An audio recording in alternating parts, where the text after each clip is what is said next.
আউযুবিল্লাহি মিনাশ শাইতানির রাজিম। বিসমিল্লাহির রহমানির রহিম। আসলে আপনারা কে কিভাবে নেবেন জানি না, বিষয়টা আমার কাছে বিষয়টা মনের ভিতরে খালি খোঁচায়। এর লেগা আপনাদের সাথে শেয়ার করার জন্য আর কি আসলাম, যে একটু শেয়ার করি দেখি আপনাদের কাছে। আচ্ছা, আপনার ভাই আর কমেন্টে কেউ গালাগালি করেন না, তাহলে কিন্তু শেষ। আমি গালাগালি করে লাভ নাই, আমি পড়াও পারি না, অশিক্ষিত।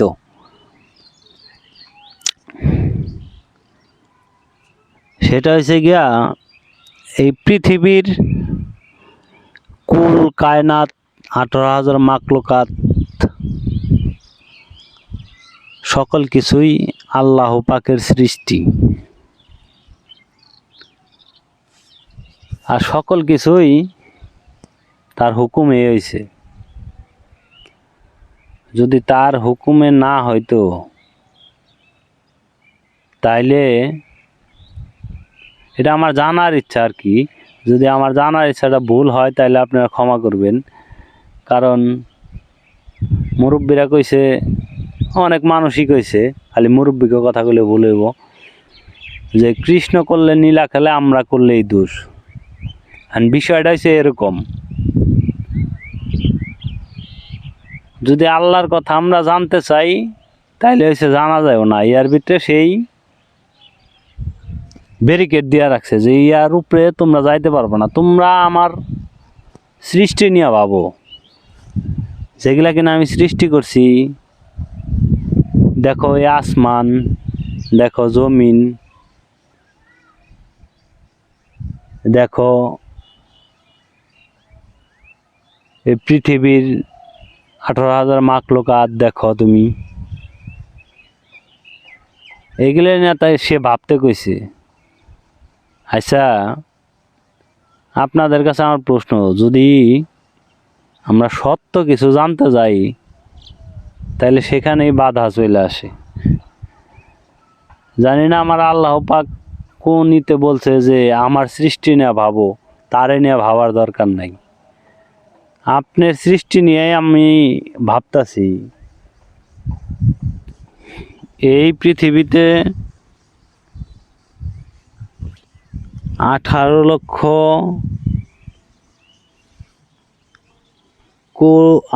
লক্ষ মতান্তরে হয়তো 3 লক্ষ সকল কিছু নিয়ে ওলি আউলিয়া ও নবী করিম সাল্লাল্লাহু আলাইহি সাল্লাম পয়গাম্বাররা আসছেন এই পৃথিবীতে। আচ্ছা, এই পৃথিবী যখন কিনা কিছুই ছিল না, এই পৃথিবীতে গাছপালা, নদী নালা, খাল বিল কোনো কিছুই ছিল না, তখন কি এই পৃথিবীটা ভালো ছিল না? আপনারা হয়তো এখন অনেক মানুষ গালাগালি করবেন, এই শালার পর শালা কি কইতে চায়। ভাই, কেউ গালাগালি করেন না, আগেই কইতেছি। আসলে মূল কথা কইতেছিলাম আমি,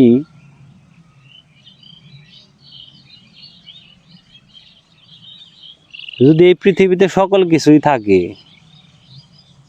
সকল কিছুই আল্লাহ পাকের হুকুমেই তৈরি হয়,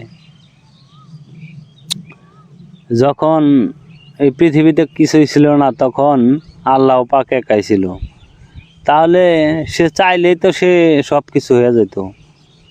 তাহলে কি এর লেগে এই 18,000 মাকলুকাত তৈরি করার প্রয়োজন হইলো? আমার মাথায় তো খেললো না। এখন আপনি গো মাথায় যদি খেলে তাইলে দয়া করে আমারে জানাইবেন, কারণ আমি বুঝতেছি না যে হ্যাঁ পৃথিবীতে একা ছিল, এই পৃথিবী তার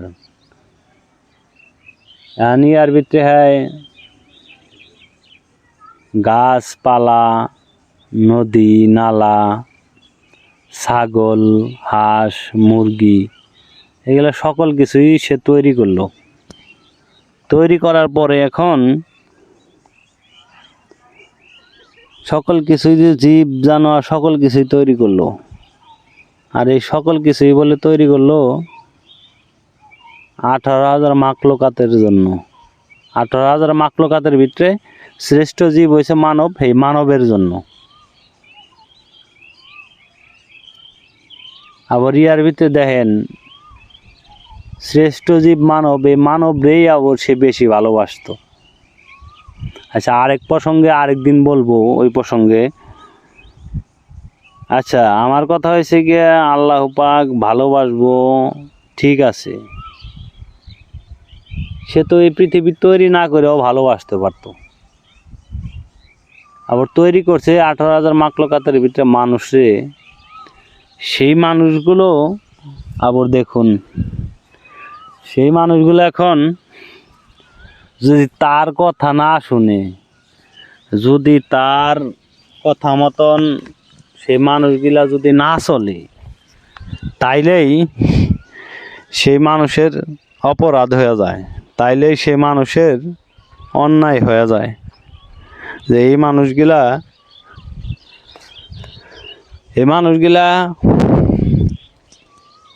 ঠিক না, এই মানুষটা, আমার কথাই বলি, এই লোকটা ঠিক না। কারণ আমি যদি এখন আল্লাহর সম্বন্ধে বলতে চাই, কারণ আমি এক গুনাহগার পাপী বান্দা, এখন আমার মনের ভিতরে জানার আগ্রহ আর কি এগুলা। যেমন মানুষ আল্লাহর ডাকে, এই যে দেখেন কিচির মিচির করে পশু পাখি সকল কিছুই আল্লাহরে ডাক পারে। সব 18,000 মাখলুকাতের ভাষাই আল্লাহরে ডাকে। তা আমাদের ভাষায় এরকম আমি আল্লাহরে ডাকতাছি, এই যে পশু পাখির ভাষা একরকম, পশু পাখি আল্লাহরে ডাকতাছে, এগুলা একজনের ভাষায় একরকম করে আল্লাহরে ডাকতাছে। আল্লাহরে ডাকার জন্য 18,000 মাখলুকাতের ভিতরে শ্রেষ্ঠ বানাইল মানুষ। ইয়ার ভিতরে জিন আছে, ফেরেশতা আছে, এর ভিতরে সবাই আল্লাহ পাককে ভালোবাসে। সবাই যদি আল্লাহ পাককে ভালোবাসে, তাহলে তার এই কুল কায়নাত মানে গইরা তোলার মূল উদ্দেশ্যটা কি? আমি তো ওই জিনিসটাই বুঝতেছি না যে তার মূল উদ্দেশ্যটা কি, যে এই কুল কায়নাত গইরা তোলার।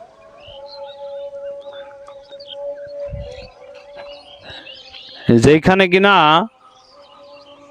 তামাম পৃথিবীটাই তার, সেখানে এত কিছু আকর্ষণী করার, মানে এত ইতিহাস করা, এত করার, এগুলার কারণটা কি আমার বুঝে খাটে না, যে এগুলার কারণটা কি আসলে। এখন আপনারা যদি কেউ যায় না থাকেন, তাইলে দয়া করে আমার একটু কমেন্টে জানাইবেন, আমরাও কিছু শিখতে পারবো, কিছু জানতে পারবো। এখন হচ্ছে মূল কথায় আসি, যেটা মূল কথা, জান্নাত জাহান্নাম তৈরি করছে সে, মহান আল্লাহ পাক তৈরি করছে। জান্নাতও তৈরি করলো সে, জাহান্নামও তৈরি করলো সে, আবার আবে জমজম পানিও তৈরি করলো সে, ফেরেশতা বানাইলো সে, মুলকার নকির বানাইলো সে, রিজিক বানাইলো সে,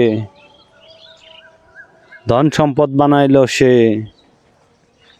শান্তিও সৃষ্টি করলো সে, অশান্তিও সৃষ্টি করলো সে। মানুষকে সুস্থতার মালিকও সে, অসুস্থতার মালিকও সে। আমার কথা হয়েছে, সে তো সবই, ধন সম্পদের মালিক, 18,000 মাখলুকাতের মালিক, সব কিছুই সে। তাইলে এই জান্নাত আর জাহান্নাম কি এর লেগে তৈরি করলো আমার মাথায় খেলে না। কারণ তার হুকুমেই সব হইতেছে, তার ইচ্ছাই সব হইতেছে। তাইলে কি এর লেগে এত কিছু তৈরি করা? সে কি ইচ্ছা করলে পারতো না যে জান্নাত জাহান্নাম এগুলা দরকার নাই, জান্নাতই থাক শুধু? আরেকটা বিষয় আছে, আপনারা হয়তো বলতে পারবেন যে, বলতে চাইবেন কেউ, জিবরাইল আলাইহিস সালাম, তারপরে তারা সকলেই আসছিল তাদের এই ইয়ের জন্য, তার সেবা করার জন্য। সেদিকে হয়তো আমি আরেকদিন যাম, কিন্তু আমার মাথায় খেলে না। জান্নাত জাহান্নাম হ্যাই তৈরি করলো, আবার 18,000 মাখলুকাতের ভিতরে শ্রেষ্ঠ হইলাম আমরা, আবার আমরাই জাহান্নামে যাম, আবার আমাকেও বলে ভালোবাসি। শয়তান যদি হারা দিন তার বান্দারে কুপথে নেয়, হ্যাঁ যদি একবার আল্লাহর নাম নেয়, তাহলে হ্যাঁ সমস্ত গুনাহ বলে মাফ করে দিব। হ্যাঁ যদি সমস্ত গুনাই মাফ করে দেয়, সমস্ত কিছুই মাফ করে দেয়, আচ্ছা বুঝলাম হ্যাঁ সমস্ত কিছুই মাফ করে দিতেছি, তাহলে এত কিছু করার কি দরকার? এই শয়তান আইব কে লেগা? তারপরে এই যে আমরা মাপ চাম, কে মাপ কে লেগে আমাকে এত কিছু, মানে কারণটা কি? মানে এই খেলানোর কারণ কি? জান্নাতের মালিকও হ্যাঁ, জাহান্নামের মালিকও হ্যাঁ, সকল কিছুর মালিকই যদি হ্যাঁ হয়, তাইলে আমাকে এত কিছু দিয়ে খেলানোর কোনো দরকার আছিল না, তাইলে আমাকেও সৃষ্টি করার দরকার আছিল না। হয়তো কেউ কেউ বলবেন মানুষকে পরীক্ষা করার জন্যই এত কিছু করাইছে। আরে ভাই, কিন্তু পরীক্ষা করানোর কি দরকার? জান্নাত তো হ্যার, জাহান্নামও হ্যার, কুল কায়নাতি হ্যার, তেহাই তো জানেই আসমান হ্যার, জমিন হ্যার, সবই হ্যার। যে হ্যার কিছু কিছু বান্দারা তার কথা শুনবো না, তার কথা মানবো না, তার কথা বুঝবো না, তারে চিনবো না, তারে জানবো না। এই নিয়া কত কিছু, মানে কত কিছু যে হইয়া যাইতেছে পৃথিবীতে, আল্লাহ ভালো জানে।